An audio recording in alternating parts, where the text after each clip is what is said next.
Hello, my friends. My name's Ryan Freeman. Welcome to my life. And today's topic is climate change.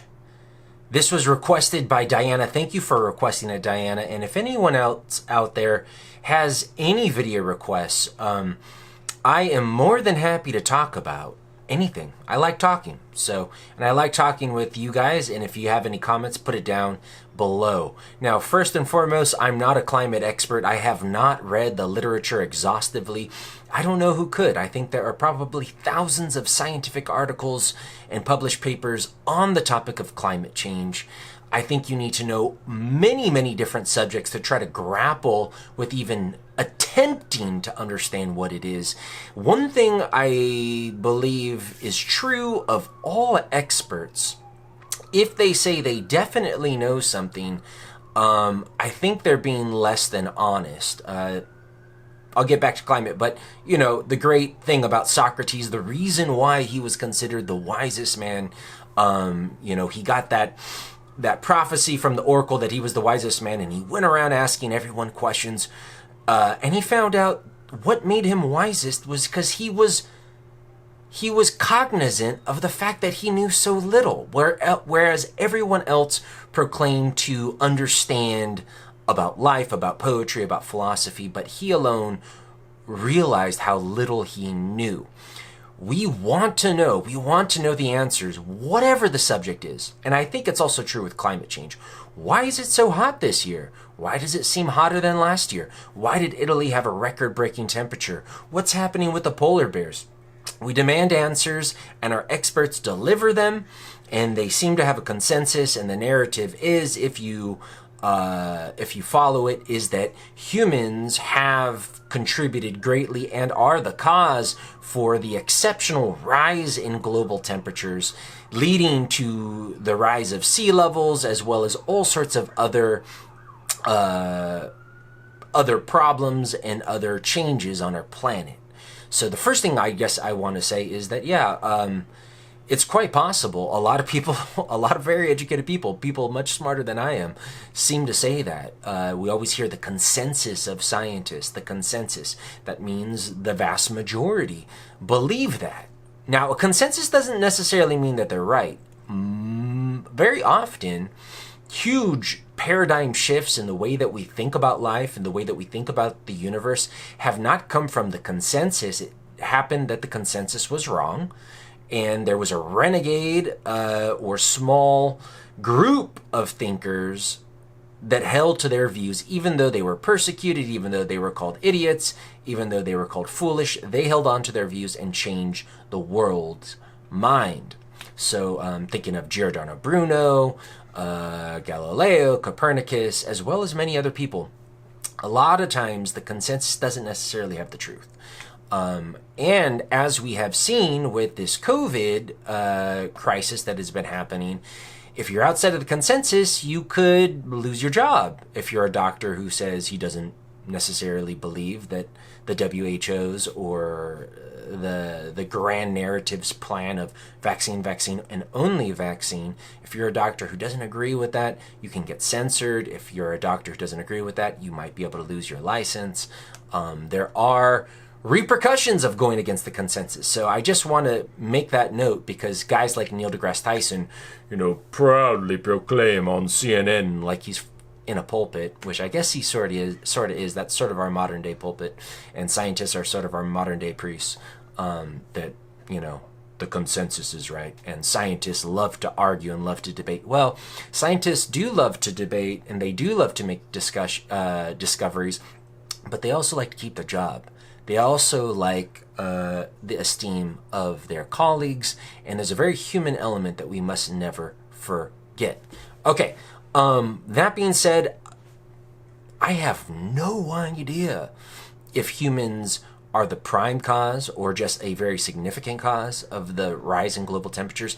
If you look on the global temperatures of the planet Earth over millions of years, you're going to see charts. If you have to kind of suss through charts. Some charts are not as clear as others, but if you find one that is fairly reliable from a good source, you're going to see temperatures of our planet.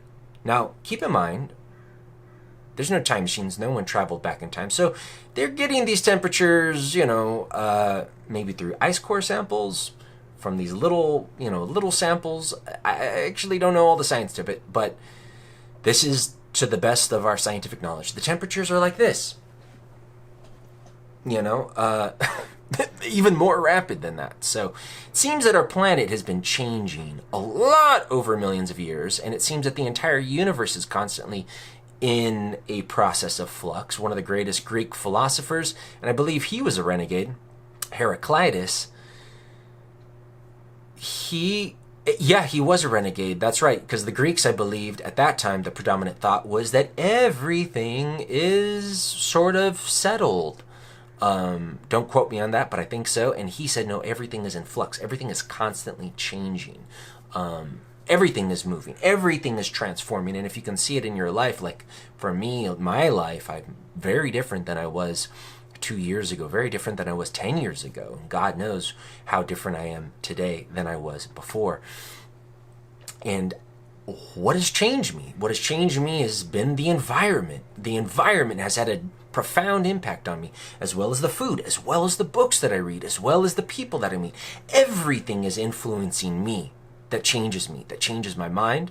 When my mind changes, then I start to change the way I dress. I start to change the way that I act in the world. So I am bombarded by so many factors, and I can't even understand all of the factors and what are the prime factors that cause me to change. So to try to say that I would understand how the planet has changed is impossible.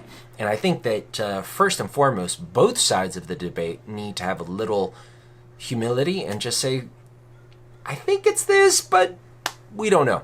Of course, whenever you want to enact policy and whenever you want to sort of steer the public down one road, you sort of have to put on your vestry or your robe and say strongly, this is it and this is what we got to do. So maybe that is necessary. So I don't disagree with the main narrative that humans are causing climate change. I don't disagree even with some of the measures that might be taken to combat climate change, whether or not they actually have an effect and whether or not the model is true.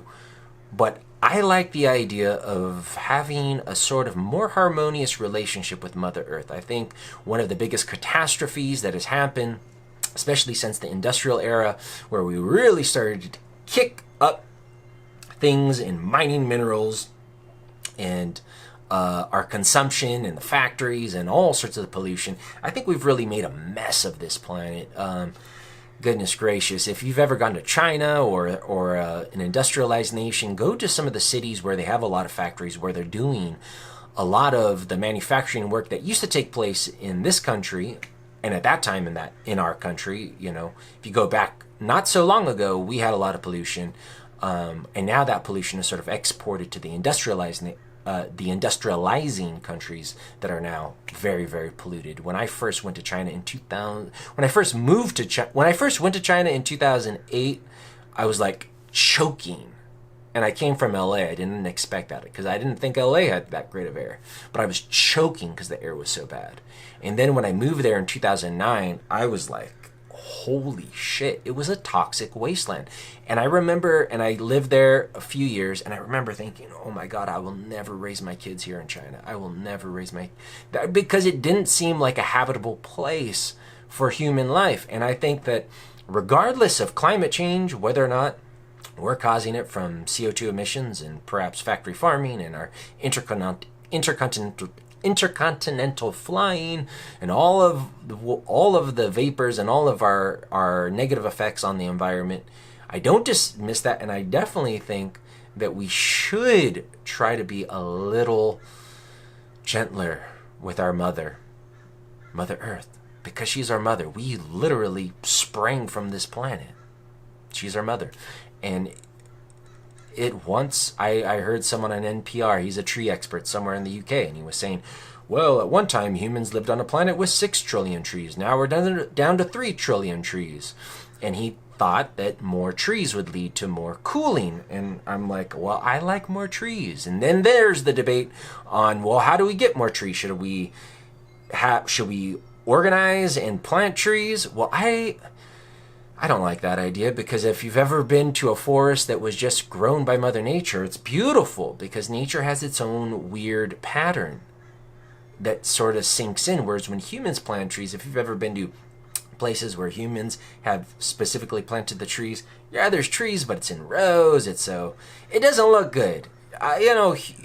We have, this is the overall perhaps philosophical thing, is we need to realign our heads more with nature and less with sort of geometrical and abstract ideas that don't seem to fit nature. It's like trying to put your child through an education that's not suited to their nature. You're going to do damage. And trying to treat a forest through your mental conceptions rather than actually letting the land manifest as it will. That's called, I think, regenerative farming, maybe another kind. Anyways, that's my idea.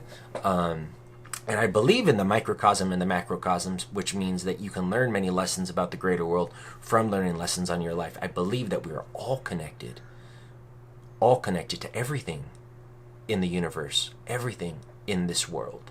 It's an old idea, but I totally, wholeheartedly believe that.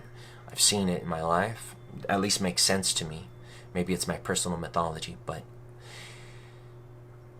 I believe that having a better harmony with my body and my mind, I'll be a happier person. And if we do that with the planet, perhaps we'll all be better off. Now, how does that happen? Do we have to stop flying everywhere? It's one of the worst polluters. It's like several tons of CO2 emissions just for one intercontinental flight, Do we change the way that we're farming? Do we eat less meat? I mean, I don't know. Now we have paper straws instead of plastic straws. Maybe that's a separate but somewhat close topic. Just regular pollution, all the plastic in the ocean, all the chemicals that we're spewing out. I don't know the answer. But I do like an idea of a cleaner planet. I do like an idea of returning to some values where we actually do honor this planet, honor Mother Earth, honor our forests, and actually, we'll be happier. We'll be happier with cleaner air. We'll be happier when we can swim in the rivers, and perhaps the biodiversity will return. I don't know. This problem is so beyond me, beyond... Maybe we'll get it together. I don't know. But also think about the population. How many people are on this planet? And they all need to eat, and they don't want to give up all of their gadgets and toys. They want to keep ordering on Amazon. So you have to shift our values, rather than wanting to consume and fly everywhere and spend this and buy this and buy. We'd have to change our values to maybe instead of driving down that way, buying this, buying that, maybe I'll just walk down to the park and read a book. Maybe I'll just talk to my neighbor about life. Maybe I'll sing a song instead of flying to London to hear a symphony and then flying to France on a whirlwind tour. Maybe we need to change our values. Easier said than done. But Terence McKenna, great philosopher of the latter half of the 20th century, did believe that the only way that we would ever be saved from the planetary catastrophe that he saw would be, and I'm not saying this, but this was his idea, psychedelics, because unless you can feel the problem, unless you can see the problem, you might just keep going in life without actually doing anything about it. And so one thing that happens with psychedelics, well, on one hand, you might feel and see all of your own personal problems, and so that's why a lot of people who are into psychology dabble with those. But you might also see what's happening to the planet, and it might catalyze your behavior to actually make a change. I don't know, but it's definitely a collective effort. That is one thing I do think is good, that we're sort of collectively working on it. We're at least talking about it. Not all scientists agree with consensus, but I do like the idea of a cleaner, healthier planet. That being said, guys, I'm not an expert.